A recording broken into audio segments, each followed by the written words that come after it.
So, hello, JerseyCTF.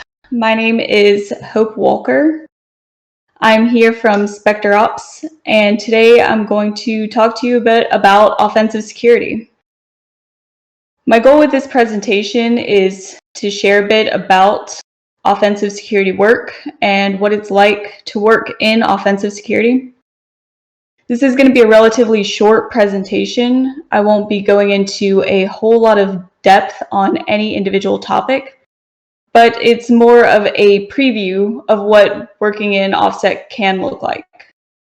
I would encourage anyone to dig deeper into any of these topics that pique your interest. And with that, let's go ahead and get started. So a quick overview of this talk. I'm going to start with a brief introduction about me, and then I will talk about what offensive security is from my perspective, how it helps, what my experience has been working in OffSec, and then end off with some tips on how to get started in OffSec. So a bit about me. As I said, my name is Hope Walker. I attended the University of Alabama in Huntsville. I actually didn't start out in technology at all. I got degrees in political science and philosophy before I moved to information systems and finished with my master's degree in cybersecurity. I've been working in offensive security for about 5 years now. My first offensive security job was as an intern with the DoD Army Acquisition Red Team. And whenever I left that organization, I was the ops floor manager, an offensive operator, and a government lead. So I wore a lot of hats there. I've been working with Spectre Ops a little over a year now. I'm a consultant on their adversary simulation team. And a lot of this presentation is going to come from that perspective. I was also a contributing author on the McGraw-Hill CEH 4th edition study guide, and you can find my Twitter and GitHub at Icemoon HSV. So to get started, I think it's important to know the difference between offensive and defensive security. So let's start with some basic definitions. Offensive security can be defined as an approach to security that uses ethical hacking and exploitation to inform and improve security, whereas defensive security tends to focus on prevention, detection, and responses to attacks, threats, and vulnerabilities. Obviously, these are very high-level definitions, but for the purpose of this presentation, this is what you're going to need to know. So at a high level, most OffSec work is going to fall into one of these categories. I'm going to spend some time going through each of these individually, but I'll give you all a bit to take a look at this list. All right, first up is penetration test, or pen test for short. This focuses on showing that an attack path is more than just a theory. Testers execute attacks to identify and measure risks. This type of testing is usually collaborative, where most people on the client side know the testing is occurring, and often the testing team can work with them in real time. Usually this is not to test any sort of response procedures or train people against an attacker, but it will test whether a given vulnerability is exploitable within the client environment. The goal for the testers is to try to find potential attack paths for the client, and then the client can go in and mitigate, eliminate, or accept the risk in a more informed way. Next up, wireless assessments. This is going to focus on the security of wireless systems. In a wireless assessment, the tester is going to try to access a target through a wireless network. This can be a standalone assessment or part of a broader scope assessment. These can be covert or collaborative. It just depends on what the goals of the client are. And while it's often associated with Wi-Fi, wireless assessments can be conducted on anything with a wireless network. So think systems that are Bluetooth enabled or a private 5G network. All of those things can be tested as part of a wireless assessment. Next up is mobile and web application assessments. Obviously, this is going to look at the security of mobile and web applications. These are often going to be internet-facing applications that interact in some way with back-end assets. The testers will have access to the application and try to expand upon that access. This could be getting access to a database with sensitive information or getting access to the internal company network. Instead of covert or collaborative, this is usually going to fall into white, gray, or black box testing. In black box testing, the testers are not going to have any prior knowledge about how the application functions. In white box testing, the testers are provided all needed information about the application, which could also include the source code. And then in gray box testing, it's kind of a combination of the two, where some information is provided, but not everything about the application. Physical assessments. This is testing that focuses on physical security controls. The testers try to get physical access to a target, which can be access to a specific area within a building, or access to a workstation or terminal in order to enable network or host access. It's almost always covert, but it can be collaborative as well. In covert testing, the testers attempt to gain access to the target by circumventing physical security controls without raising any sort of alarms.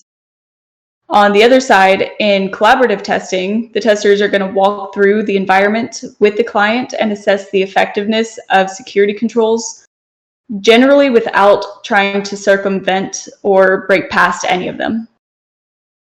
Sometimes these assessments may include telephone pretexting or vishing or social engineering, and it can also be included as part of a broader scope assessment. So this is a big one that's definitely seeing a lot of growth right now, cloud assessments. This is going to focus on the security controls in a cloud environment where the testers try to get privileged access to client cloud assets. This can be any combination of covert, collaborative, white box, gray box, black box. Just depends on what the goals of the client are. As more people are moving to off-premises models, there's more interest and demand for these types of assessments. An important thing to note is that they're not necessarily focused on the security of the platform itself, but ensuring that the client's implementation on that platform is secure. Red team assessments. So this is where most of my work falls, and it's honestly one of my personal favorites. So I'm going to spend a little bit more time talking about this one. In red team assessments, it's going to focus on threat emulation. So I like to say it provides the so what whenever you're talking about a breach. If someone does get access and attempts to go after the business's crown jewels, so to speak, covertly, what sort of impact can they have? How long does it take to detect their activity as they set up persistence, move laterally, and escalate privileges? If someone in human resources were to click a phishing email, can an adversary get into private company code repositories from there? All of these are the types of questions that red team assessments aim to answer. Generally, red team assessments are going to be covert during execution, where the assessment team tries to completely evade detection. The testers take on the role of an adversary and target what the client deems business critical or sensitive. This can be access to a production system where all work stops if the system were to go down, or access to sensitive customer information where they have to reimburse people if their information is disclosed. And red team assessments can also include phishing for access as well. So I want to go into one of my favorite stories about a red team assessment I did. So I had been working on a long-term assessment for months in support of what we called capstone events. For this event, the client was conducting an exercise internally with a system that informed the participants of this exercise on what decision to make. I was given an unprivileged account on that system, and about an hour before the exercise began, I got a list of all of the users who were logged in and what privileges they had on that system. I used the access we had spent months working on as part of our red team and found a user who had the password stored in plain text on his system, and whenever I took a screenshot, he actually had the passwords pulled up and was using them. So I logged in with that user's credentials, and when the exercise started, I began injecting false information into the system. Since the people in the exercise were using that system as their primary source of information, they were having a really difficult time deciding what to do. It turns out that the person whose credentials I stole was actually in the room and was getting frustrated because everyone kept asking why he was adding all of this additional information. He then got up from his computer and stood in the middle of the room and started yelling, "I'm not doing this! I'm not doing this!" And the exercise team then realized that their system had been compromised, and they couldn't rely on it for accurate information anymore, which isn't something they had considered before. So they had to, on the fly, figure out another way to get accurate information. A lot of time, those adversaries and testers don't have months to establish access and get to know the environment. One of the most challenging parts of a red team assessment is learning the client environment, learning how it's set up, how people interact with it, because you want to blend in with normal traffic, and what the nomenclature is so you can find your way around. Personally, I love that part just as much as the technical challenges of conducting a red team assessment. So lastly on this topic, I want to talk a little bit about research and development in offensive security. R&D can be independent or sponsored, as well as open or closed source. Vulnerability research gets a lot of attention. This is going to look for exploitable bugs in software and systems. There are tons of bug bounty and responsible disclosures programs set up for this type of research. These are going to provide a safe way for researchers to disclose the information to vendors and then later publicly. Another popular area in OffSec R&D is tool development. A lot of times people will think of this as the proof of concept code for exploiting a vulnerability, but it can include other areas as well. For example, development could be automation of a workflow. If you are doing the same task over and over again in the exact same way, you can write a script to do it for you. You can also rework an existing tool into a new language or change the behavior and signatures. All of that has value. And then lastly is exploit development, which is a combination of vulnerability research and tool development. But not many people are full-time exploit developers. It is very difficult and can sometimes dip into a gray area. With all that, now I want to pivot and talk about how offensive security helps. Offensive security practitioners provide a different perspective as not only an outsider to an environment or a system, but also as someone who's focused on exploiting weak spots or bugs rather than protecting the system. As vulnerabilities are discovered in a low-threat way, the defenders can go in and patch or resolve issues without the urgency of having an active attack. Assessments also provide greater detail into attack paths, so the defenders don't have to spend time tracing the attack path back from when their alert fired to when the initial access occurred. In an assessment, the defenders can put their responses to action and test to make sure that they are as effective as they want them to be without the threat of actually being compromised or breached. So what's it like to work in this field? For me, no 2 days are exactly the same, which I absolutely love. Systems and environments are constantly changing and can provide new challenges, and the field itself is constantly evolving too. There are new techniques and tools that are always coming out, and there's no shortage of new things to learn. Offensive security is also multifaceted, so there's always room to grow in another area. There are numerous areas, as you just saw, so if work in one area becomes stale to a practitioner, the skills can transfer and you can go and focus in a new area. All right, so how do you get started? The first tip that I have is to join the community and go to forums.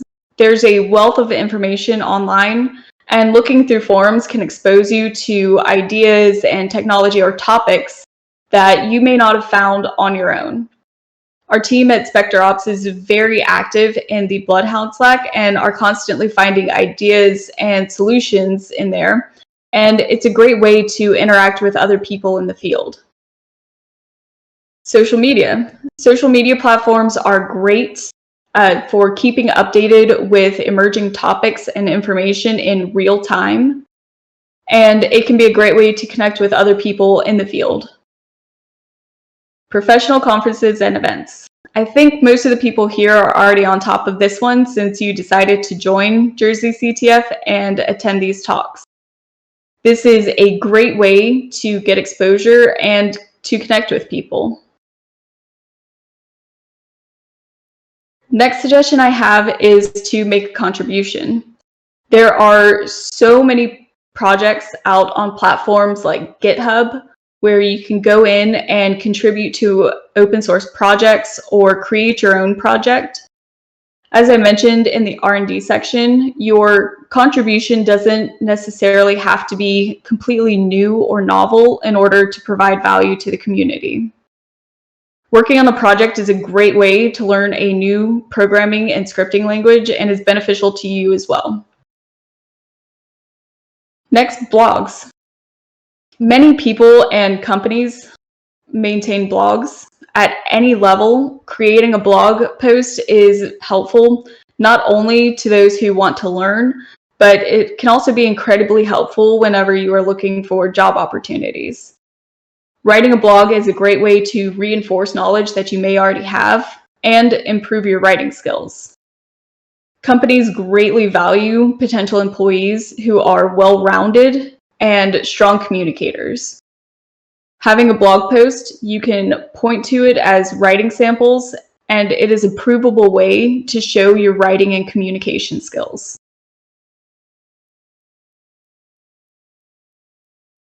So this next one, I cannot stress the importance enough of how beneficial it is to network with those who are both well-established and those who are just starting out in the field. This can help you not only whenever you go out and look for opportunities, but whenever you are looking to fill positions within your organization as well.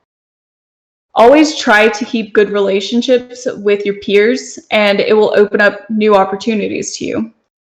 People who are hard to work with may end up missing out on some opportunities. My first job in technology was actually at the help desk for my university, and my friends helped me get that job. I only had retail experience before then. I would say probably about half, maybe more, of my jobs in tech, one of the biggest helpers was connections that I made. Of course, you will need these skills and work ethic to back up the position whenever you get it, but making connections is a great way to get your foot in the door. And lastly, I would encourage everyone to step outside of their comfort zone. I would say try something that you don't know anything about and read articles that you may not fully understand. This will build a great technical foundation and expose you to new ideas and topics which you can build on later. I can't tell you how many times I have read an article on something new, and then a couple weeks later it comes up at work, and it's very beneficial because I already have some sort of knowledge on the topic. So I would encourage everyone to take that leap and try something new. And with that, I will hand it back over to Logan. All right, great job. Thank you so much, Hope. All right, thank you everybody for attending this Tech Talk. I'm going to share my screen, and while I do this, please feel free to drop any questions you have in the Q&A and Tech Talk text channels, and we can get a Q&A session going. Okay, let me share my screen. I'll pull it up. All right, just a reminder, this is a thank you for supporting our speaker. You know, we're happy to provide these speakers and sponsors to talk to all of you and to just enhance the experience overall. So thank you.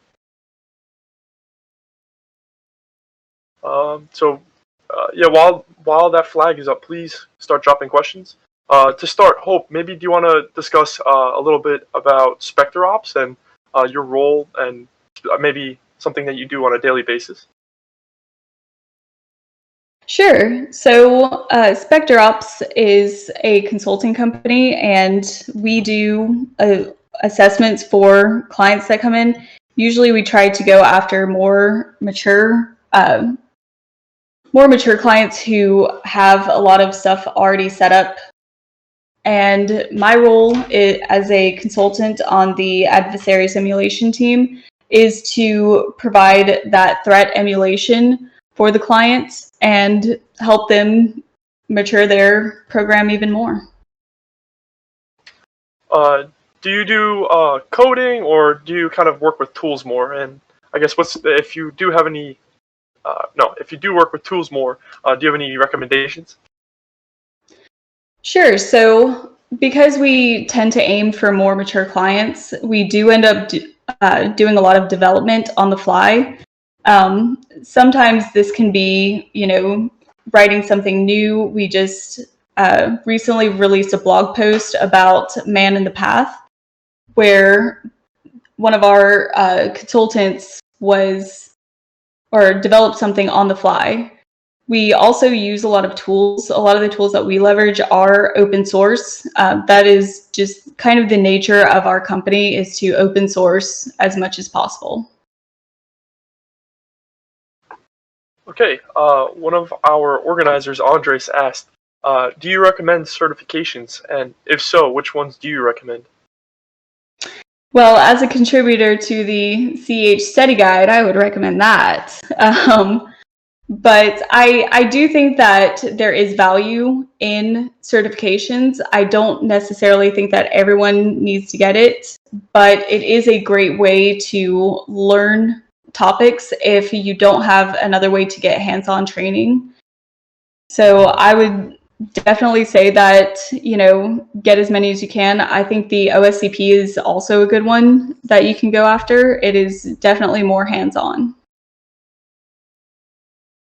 Do you have any work or past experiences in your work that kind of stood out the most? Maybe an interesting story that you want to share, or I know you talked about that one story where the one person he started yelling at everybody. So do you have another story like that? We're kind of curious. Let me think.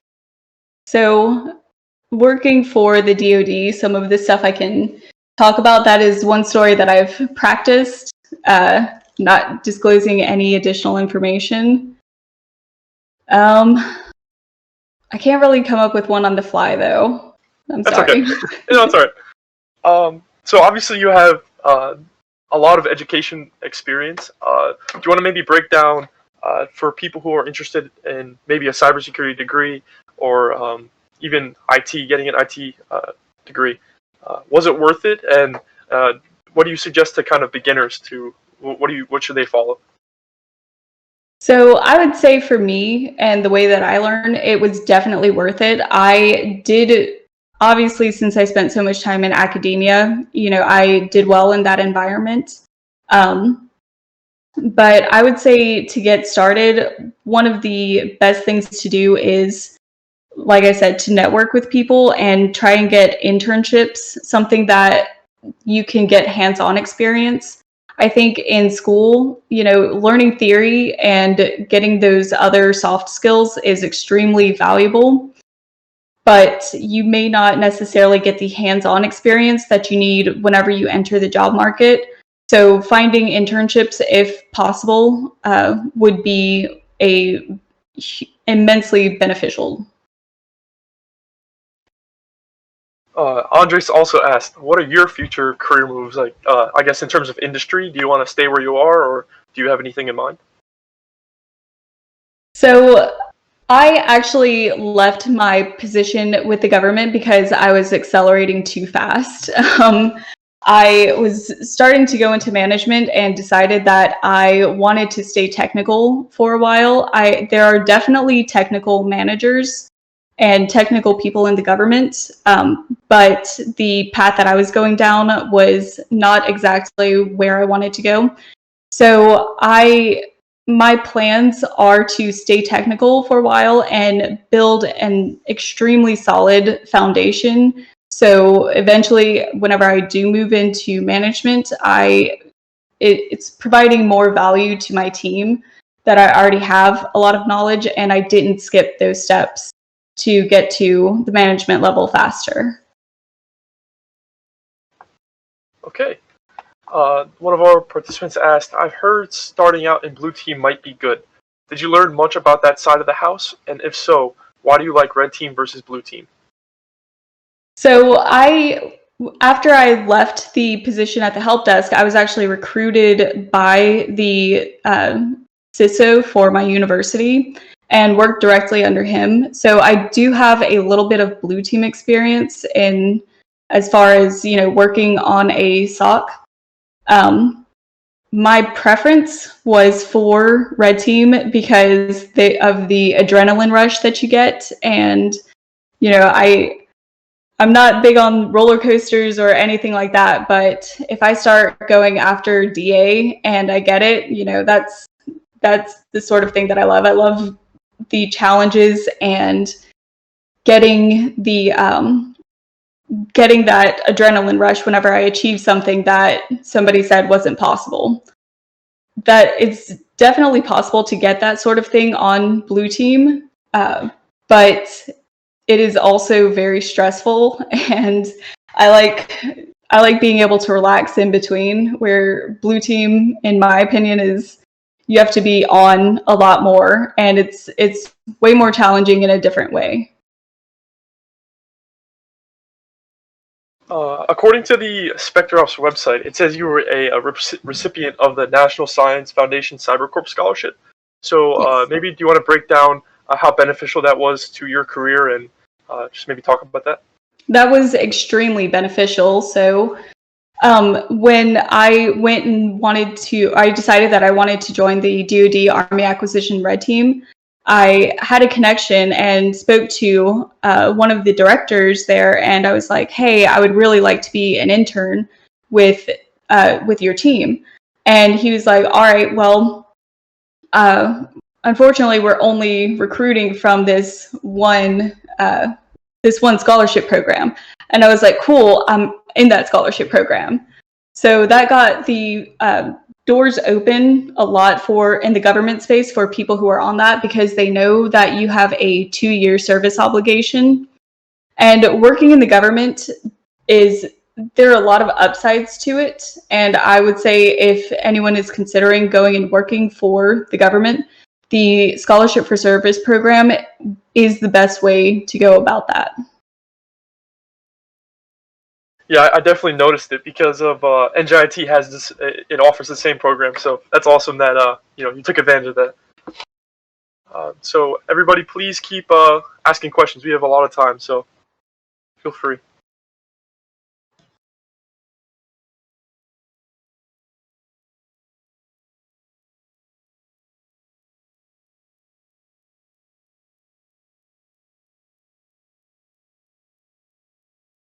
So Jess asked, can you share about a project you worked on in Spectre Ops?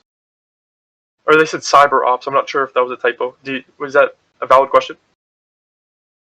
Oh, the internship. They're referencing the internship. I'm not sure if that is a. Can you talk about that, or is that you have to keep that secret? No, I can talk a little bit about that. So, Okay.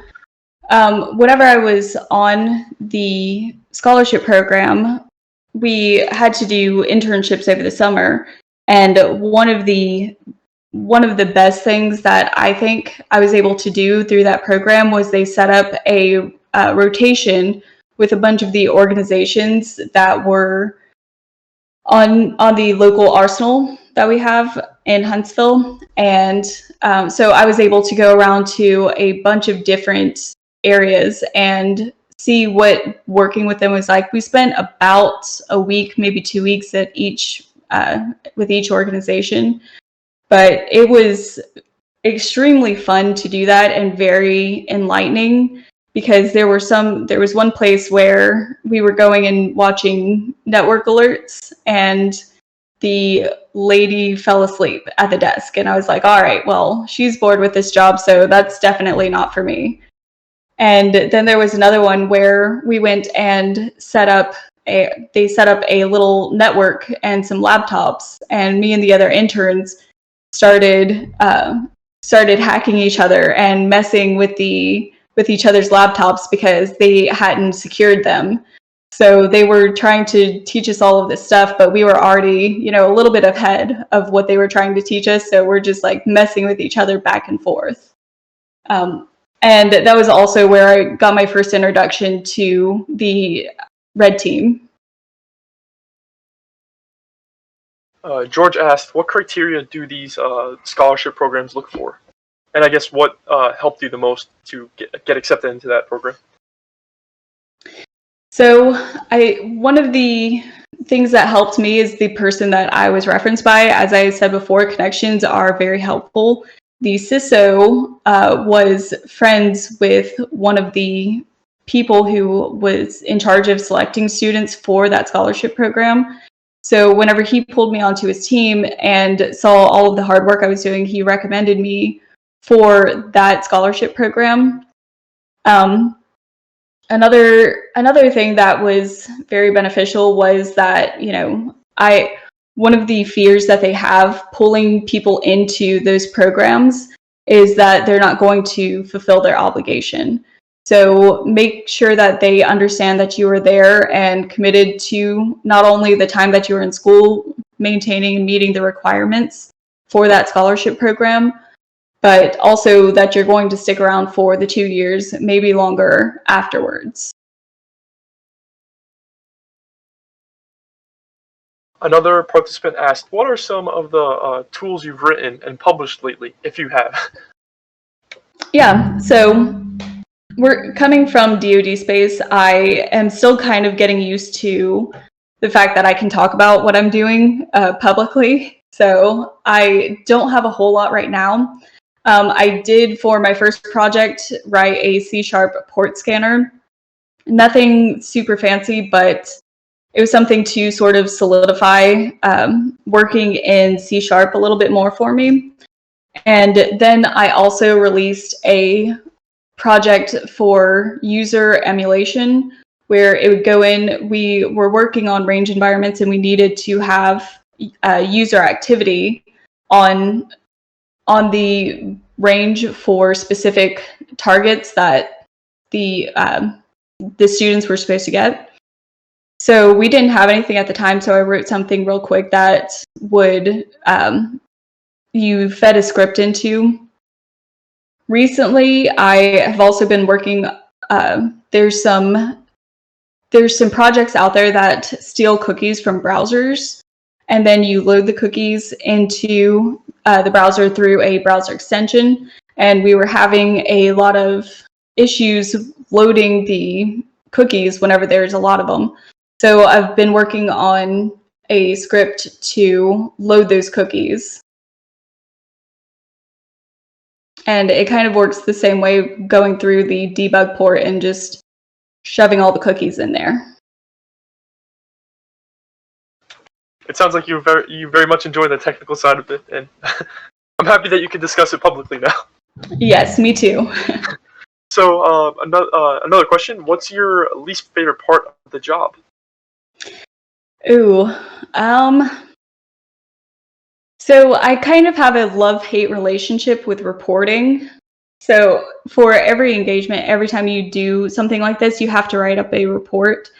And it's a very long process. I just finished one this week that was almost 70 pages long. But it's also very beneficial to me, I feel, because whenever I am writing anything down and explaining it in detail, it helps reinforce it for me. So whenever you're working on a red team assessment, you're not the only one who's doing work. You're working with a team of people. So going back and writing what they did and how it fit in with what you did, and it'll help you get a bigger picture for the entire assessment. So it's one of my least favorites, but also very beneficial. What's your favorite technique to execute on a red team op? You know, it's going to depend on what the goals are. I think a lot of times our clients tend to have more specific topics than just going after domain escalation and getting DA. So we tend to vary a lot in what we're doing. I will say recently I have been working a little bit more with Mac OS, and I've been enjoying working with those techniques.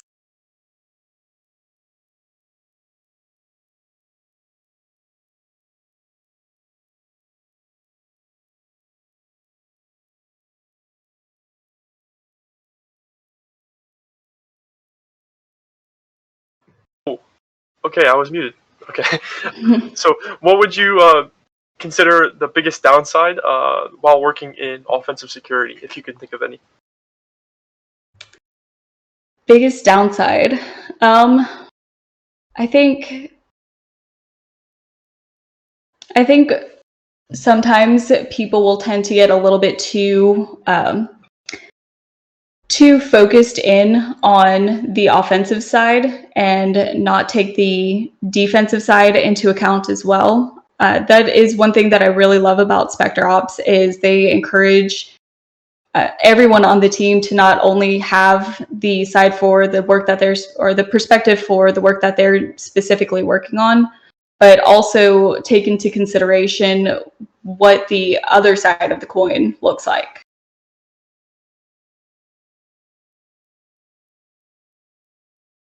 And once you left the government, did you ever have the feeling to kind of share things with the community once you left to talk about it, or you kind of have stuck to it and have been loyal? You know, it's not as interesting as people think it is. So there's certain things that we can't say, and I know it sounds real mysterious and everything, but it's not as exciting as it may be, or you may think it is. You know, they're the same types of computers everywhere. Yeah, sorry for putting you in a tough spot there. We'll relax with the government questions now. But have you worked on any tools on detecting password reuse in the past? So I was a contributor on Palantir's Fish Catch, which they just recently open sourced and wrote a blog on. I also wrote, whenever I was working for the CISO at my university, I wrote a Python script that would ingest logs from Google logins, which is what the university used, and look for anomalous logins. So, for instance, if somebody logged in Huntsville and then 5 minutes later logged in from New York, it would throw a flag and say, hey, there's something wrong here. And it would also, we had a blacklist that we maintained, and it would alert on Tor nodes, stuff like that. And I do want to correct my question from before. So, Okay. since with the government you couldn't really expose anything, but now that you are obviously in the private sector, uh, how does it feel to kind of be able to share things? Honestly, it's a little bit weird for me. One of the biggest things has been whenever I am talking to my husband, and instead of saying the thing and that and this, and I can actually use some details when talking about it. I find that in social settings, a lot of times people are like, oh yeah, you work with computers and cybersecurity, so not much has changed there. So that even applies for your family with the government? I didn't know that. So you can't tell people within your family about things. Is that true? Nope. There's some things that you can talk about and talk around, but you're not necessarily going to be able to go and tell everything about your day. See, okay. Yeah, so some of the participants are saying one of them was a former government employee, so they were wondering how you felt. And then Zach said, "I mean, they can't be compelled to testify against you." So they're agreeing with you. Yeah. Are there any additional questions from anybody?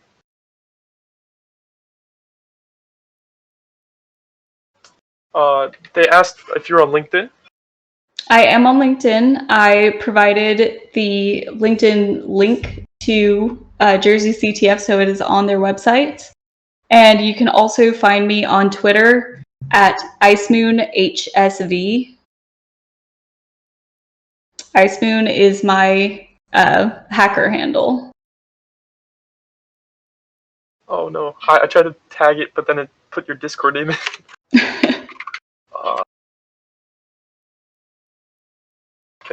Will this work out? There we go. Okay. Yeah, so her LinkedIn is in the Q&A chat and also her Twitter. Someone asked, when you become a manager, can you hire me? Submit a resume, I guess. Spectre Ops is always looking for new people, so I'm not a manager now. I can't guarantee anything, but we have a process set up to go through applicants. George is asking about the origin of your handle name. Okay. So that was given to me whenever I was on the DoD Red Team. So a lot of people in that organization had hacker handles that were given to them, and they were like, "Hope, what's your nickname?" And I was like, "I don't really have nicknames. Like, it just doesn't really work with, it's never developed organically, I guess." And well, everyone has one, so we got to give you a nickname. And I was like, I don't know. Sometimes my friends call me Hop, and they're like, "That's stupid. That's so stupid. We're going to give you a stupid nickname. We're going to call you Moon Moon." And I don't know if you guys are familiar with the Moon Moon memes that were popular at that time, to sort of date myself. So they called me Moon Moon for about a week or so, and then I was on an assessment, and the first time I got DA, I was just like hyped up on adrenaline and wanted to keep going, and they're like, "No, that's it. You got your goal." And I was like, "But I want more." And they were like, "Geez, you were ice cold. We're going to call you Icemoon." And that's how it developed. And after that, somebody bet me that I wouldn't put it as my license plate. The license plate is expired now, but and I said I would if they would pay for it, so it stuck after that. That's pretty cool, actually. I appreciate that backstory. Dan asked, how has your philosophy background shaped you of security and tech? Yeah, so I feel like my degree in philosophy was one that a lot of skills actually transferred very well. My focus in philosophy was actually on logic. I took 3 different logic classes, like symbolic logic and logical reasoning, which was very helpful whenever I moved into tech, and coding is pretty much all just logic. And then whenever we get into these red team assessments, it's helped me to, in the practice of taking a step back from the situation and looking at it as a whole rather than just as individual disparate pieces. So I think that the skills from that transferred very well. I would encourage anyone in college who has, electives that you can take, to take some philosophy courses. I think this might be an inside joke, but someone asked, if McAfee is that the best antivirus? I have no comment. Alright. I believe someone's typing, so let's see what they have to say about that. Well, I guess not. Okay. If there are no further questions, Hope, thank you so much for your time, and really appreciate it. The questions were great, so that was great. Thank you so much. Yeah, and thank you so much for having me and allowing Spectre Ops this opportunity to talk to people.